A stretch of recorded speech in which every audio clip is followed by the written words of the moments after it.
Can you just explain how designers allocate powers across a champion's ability set? It seems like a lot of older champs have generally less power in their abilities. One example I can think of is Sivirult, which was situational, is generally kind of weak. So I think that's one thing you're like thinking about like maybe incorrectly. So for starters, Sivirult is immensely powerful.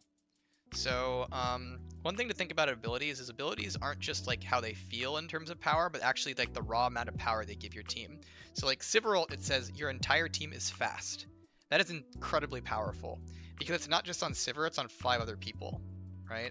So like Sivirult, like I don't think it's a good example of champions having less power in their abilities.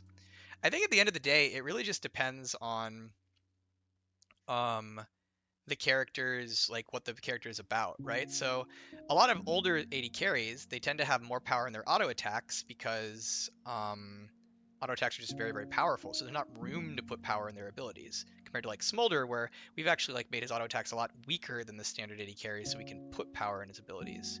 So I don't think it's a time-based thing. It's not like old champions had good attacks and new champions have powerful abilities. It's more like a class-based thing. Or a character-based thing of like where do you want the power? Blitzcrank has insane amounts of power in his Q, right? His Q is very, very, very powerful, which makes sense. Like that's his whole thing. And so his other abilities and his auto attacks kind of suck.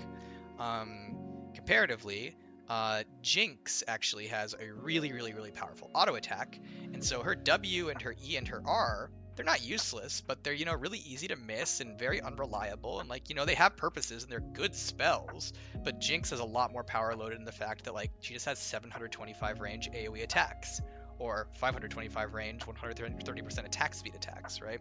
So it just depends on the character and like their allocation between like abilities, tankiness, utility, things like that.